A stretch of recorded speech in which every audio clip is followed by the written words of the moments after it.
এই সমাজের মেয়েদেরকে কিভাবে ফিরানো যায়, এই সমাজের বাবাদেরকে কিভাবে ফিরানো যায়।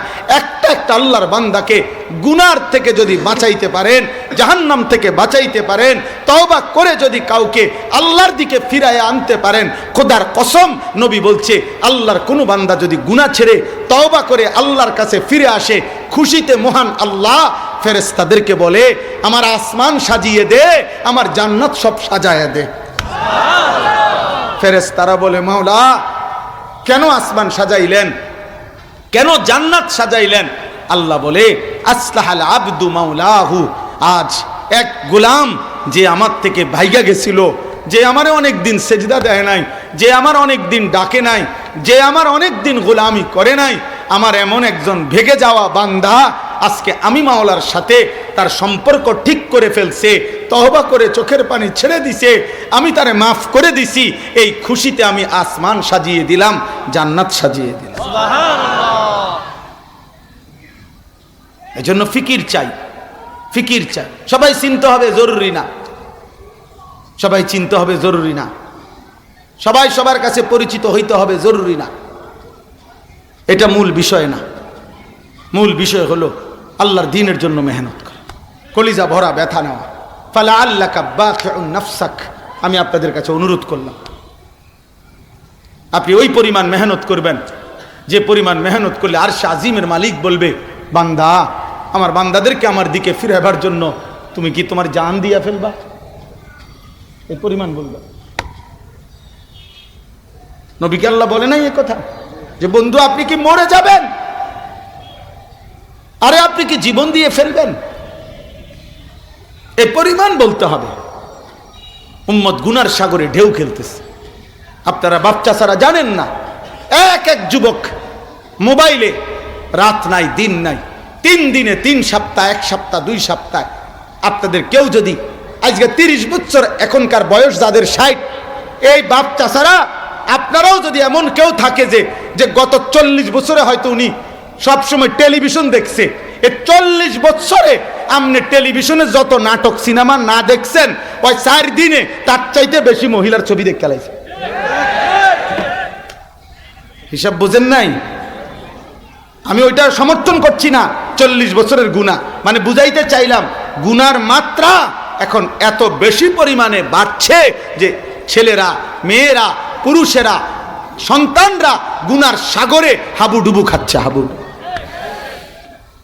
কোন বাবা ভাইবেন না যে ফুলাইন অনেক একটু দুষ্টামি করে, না না, ফুলাইন জেনা করে, জেনা, দুষ্টামি করে না। আপনি এটা কইেন না যে বাচ্চা মানুষ একটু দুষ্টমি, না, দুষ্টমি করে না, ব্যভিচার করে, জিনা করে। 12 বছরের, 14 বছরের, 13 বছরের ছেলের দাপটে ঢাকা শহরে অসংখ্য কিশোর বাচ্চা, 12-14 বছরের ছেলে সরাসরি কিশোর গ্যাং সাফাতি দিয়া কোবায় মানুষ, বয়স 14। কার আতঙ্কে পুরা মহল্লা কাঁপে। কিশোর গ্যাং, কিশোর মানেই তো লোক 15-র নিচে। 15 বছর হইলে, বালেগ হইলে আর কিশোর থাকে না, যুবক হয়। আল্লাহ আমাদেরকে হেফাজত করেন। শেষ আমার কথা। 3 নম্বরেও আর একটা কথা ছিল। একজন পুরুষ হিসাবে আমার তৃতীয় পরিচয় হলো আমি একজন উপার্জনকারী। কি? পুরুষ মাত্রই কিছু না কিছু রোজগার করে কি না? এই রোজগার, এই উপার্জন আমার দায়িত্ব। উপার্জন করা পুরুষের দায়িত্ব কিনা? এই ক্ষেত্রে আমার দায়িত্ব হলো এই লক্ষ্য রাখা 2টা জিনিস। 1 কাসবে হালাল, 2 আকলে হালাল। আমাকে শতভাগ খেয়াল রাখতে হবে আমি যা রোজগার করতেছি তা হালাল কিনা, আমি যা খাইতেছি তা হালাল কিনা। খালাস, পুরা আপনার জীবন সুন্দর হবে। এই 3 কথা মনে রাখ। আমি একজন ব্যক্তি, অতএব আমার নিজের ঈমান আমল হেফাজত করা আমার জরুরি। 2 আমি একজন অভিভাবক, অতএব আমার অধীনস্থদের ঈমান আমল আখিরাতের হেফাজত করা আমার জন্য জরুরি। 3 আমি একজন উপার্জনকারী, চাকরি, ব্যবসা, ক্ষেত খামার, দেশ বিদেশ যেমনে হোক আমি কিছু না কিছু কি করি?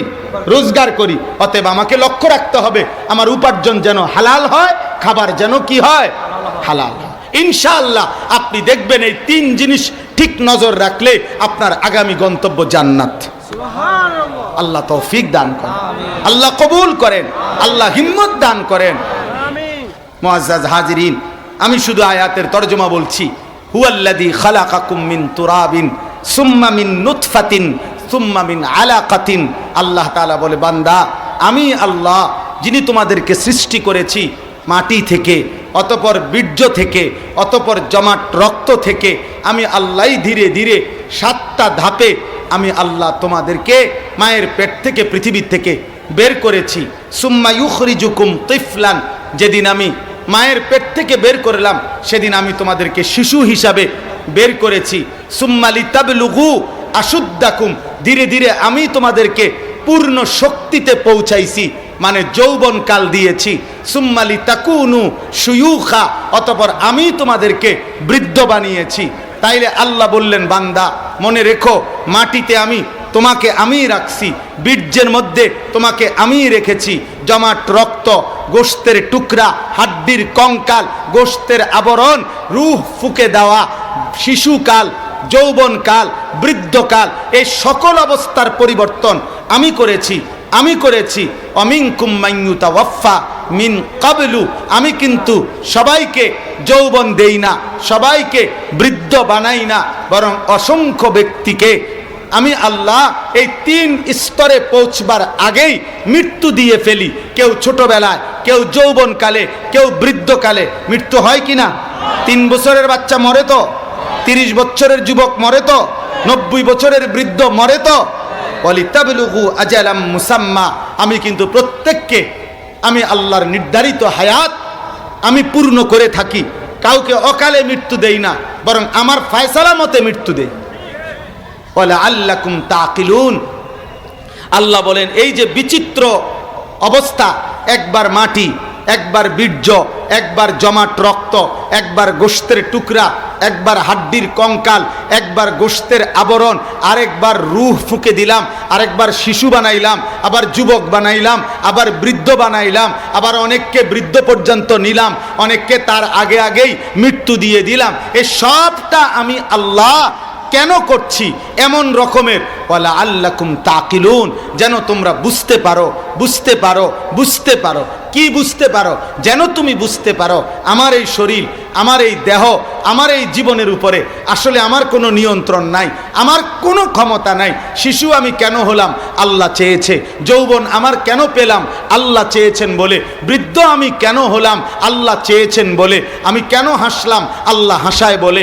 আমি কেন কাঁদি? আল্লাহ কাঁদায় বলে। আমি কেন সুখে আছি? আল্লাহ সুখে রাখছে বলে। আমি কেন দুঃখে আছি? আল্লাহ দুঃখে রাখছে বলে। আমি কেন সুস্থ আছি? আল্লাহ সুস্থ রাখছে বলে। আমি কেন অসুস্থ হলাম? আল্লাহ অসুস্থ করছেন বলে। আল্লাহ বলে, বান্দা অতএব তোমার যেহেতু কোনো অধিকার নাই, বরং আমার হাতে সব, আমার হাতে সব, আমার হাতে সব, অতএব তোমার আকল আর বুদ্ধি বিবেক দিয়ে তুমি ভাববা। ইনসাফের দাবি, বিবেকের দাবি, আকলের দাবি এটা যে আমি আল্লাহরই গোলামি করা, আমার ইবাদত করা, আমার হুকুমই মানতে থাকা। এটাই সত্য না। তুমি তো তোমার কোনো কিছুর অধিকার নাই। আমি মন মতো বুড়ো হয়ে যেতে পারমু? কথা বলেন না কেন? আমি মন মতো হায়াত টিকতে পারমু?